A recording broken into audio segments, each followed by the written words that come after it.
ಅವರು ಇತ್ತೀಚೆಗಷ್ಟೇ ಮದುವೆ ಆಗಿದ್ರು. ಮೊದಲು ಸುಂದರವಾಗಿ ಸಂಸಾರ ಕೂಡ ಮಾಡ್ತಿದ್ರು. ಆದ್ರೆ ಪತಿಯ ವರದಕ್ಷಿಣೆ ದಾಹಕ್ಕೆ ಈಗ ಪತ್ನಿ ಸಾವಿನ ಮನೆ ಸೇರಿದ್ರೆ ಪೋಷಕರು ಪತಿ ಮನೆ ಎದುರು ಪ್ರತಿಭಟನೆ ಮಾಡಿದ್ದಾರೆ. ಜೊತೆಗೆ ಪತಿ ಮನೆ ಪಕ್ಕದಲ್ಲೇ ಪತ್ನಿಯ ಅಂತ್ಯ ಸಂಸ್ಕಾರ ಕೂಡ ಮಾಡಿದ್ದಾರೆ.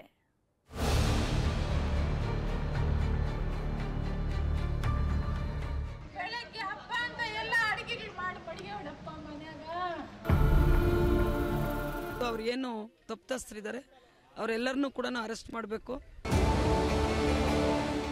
ಅದ್ಯಾಕೋ ಏನೋ ರಾಜ್ಯದಲ್ಲಿ ವರದಕ್ಷಿಣೆಯ ಕಿರುಕುಳ ಪ್ರಕರಣಗಳು ದಿನೇ ದಿನೇ ಜಾಸ್ತಿ ಆಗ್ತಾನೆ ಇದೆ. ವರದಕ್ಷಿಣೆಯನ್ನು ಪೆಡಂಭೂತ ಯುವಕರ ಮೈಯೇರಿ ಕೂತಂತೆ ಕಾಣಿಸ್ತಾ ಇದೆ. ಹೆಣ್ಮಕ್ಳು ಮದುವೆಯಾದ ನಂತರ ಸುಖವಾಗಿ ಸಂಸಾರ ಮಾಡೋಕಾಗ್ತಿಲ್ಲ.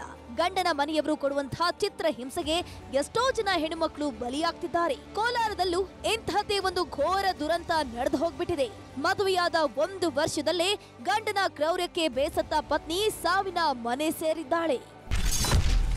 ವರದಕ್ಷಿಣೆ ಕಿರುಕುಳ, ಪತ್ನಿ ಆತ್ಮಹತ್ಯೆ, ಹೆಂಡತಿ ಪಾಲಿಗೆ ಗಂಡನೇ ಯಮ ಕಿಂಕರ. ಪಾಪ ಆ ತಾಯಿಯ ಆಕ್ರಂದನ ನೋಡ್ತಿದ್ರೆ ಎಂಥವರ ಕಣ್ಣಾಲಿಗಳು ಒದ್ದಿಯಾಗ್ತಾವೆ. ತನ್ನ ಮಗಳು ಮಾನಸಾಳನ್ನ 9 ತಿಂಗಳು ಹೊತ್ತು ಹೆತ್ತು ಎಷ್ಟು ಮುದ್ದಾಗಿ ಸಾಕಿದ್ಲೋ ಏನು. ಈಗ ಮುದ್ದು ಮಗಳು ಮಾತುಕತೆ ಇಲ್ಲದೆ ಶವವಾಗಿ ಮಲಗಿದ್ದಾಳೆ.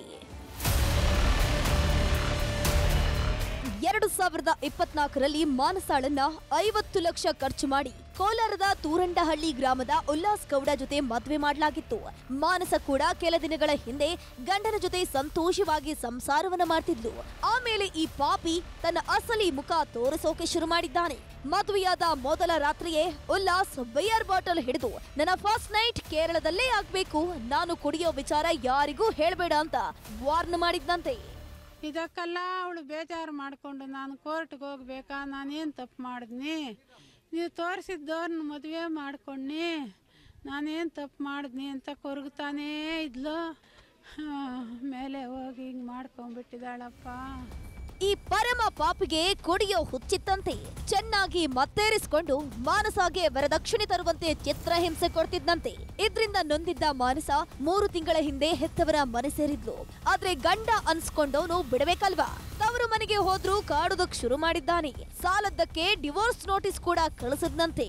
ಇದ್ರಿಂದ ನೊಂದ ಮಾನಸ ನಿನ್ನೆ ರಾತ್ರಿ ಡೆತ್ ನೋಟ್ ಬರೆದಿಟ್ಟು ಯಮಲೋಕ ಸೇರಿದ್ದಾಳೆ. ನಮ್ಮ ಹುಡುಗಿದ ಅದೇನೋ ಬಟ್ಟೆ ಮತ್ತು ಅವಳದು ಮಾರ್ಕ್ಸ್ ಕಾರ್ಡ್ಗಳು ಒಡವೆಗಳಿದೆ, ಅದನ್ನ ಕೊಟ್ಬಿಡ್ರಿ, ನೀವು ನಾವು ಡೈವರ್ಸ್ ಮಾಡ್ಕೊಳ್ರಿ ಅಂತ ಹೇಳಿದ್ರೆ ಅವಾಗಲೂ ಕೂಡ ಅವರು ಡೈವರ್ಸ್ ಮಾಡ್ಕೊಂಡಿಲ್ಲ. ಮಾಡ್ಕೊಳ್ದೇನೆ ಮತ್ತೆ ಅವನು ಮೊನ್ನೆ ಯಾವಾಗೋ ಮನೆ ಹತ್ರ ಹೋಗಿ ಅವನು ತುಂಬ ಕೆಟ್ಟದಾಗೆಲ್ಲ ಹುಡುಗಿನ ಮಾತಾಡಿದ್ದಾನೆ. ಅವಳು ಅದನ್ನ ಬೇಸತ್ತು ನೆನ್ನೆ ಅವಳು ಸುಸೈಡನ್ನು ಮಾಡ್ಕೊಂಡಿದ್ದಾಳೆ ಸರ್. ಯಾವಾಗ ಮಾನಸ ಸಾವಿನ ಸುದ್ದಿ ತಿಳಿಯಿತೋ ಕಿರಾತಕ ಉಲ್ಲಾಸ್ ಮನೆಯಿಂದ ಪರಾರಿಯಾಗಿದ್ದಾನೆ. ಆದ್ರೆ ಉಲ್ಲಾಸ್ ಮನೆ ಎದುರು ಮಾನಸ ಶವ ತಂದು ಪ್ರತಿಭಟನೆ ಮಾಡಿದ್ದಾರೆ. ಅಷ್ಟೇ ಅಲ್ಲದೆ ಉಲ್ಲಾಸ್ ಮನೆ ಪಕ್ಕದಲ್ಲೇ ಮಾನಸ ಅಂತ್ಯ ಸಂಸ್ಕಾರ ಮಾಡಲು ಸಂಬಂಧಿಕರು ಮುಂದಾಗಿದ್ರು. ಈ ವೇಳೆ ಪೊಲೀಸರ ಜೊತೆ ಮಾತಿನ ಚಕಮಕಿ ಕೂಡ ನಡೆಯಿತು. ಕಡೆಗೆ ಅಂತ್ಯ ಸಂಸ್ಕಾರಕ್ಕೆ ಪೊಲೀಸರು ಒಪ್ಪಿದ್ರು. ಹೀಗಾಗಿ ಮನೆಯ ಪಕ್ಕದಲ್ಲೇ ಮಾನಸ ಅಂತ್ಯ ಸಂಸ್ಕಾರ ನೆರವೇರಿದೆ. ಈ ಒಂದು ಕೇಸಲ್ಲಿ ನಾವು ಒಂದು ಡೌರಿ ಡೆತ್ ಕೇಸನ್ನು ರಿಜಿಸ್ಟರ್ ಮಾಡ್ಕೊಂಡಿದ್ದೀವಿ. ಅವರು 4 ಜನ ಪ್ಲಸ್ 1 ಆರೋಪಿ ಮೇಲೆ ಕಂಪ್ಲೇಂಟನ್ನು ನೀಡಿದ್ದಾರೆ.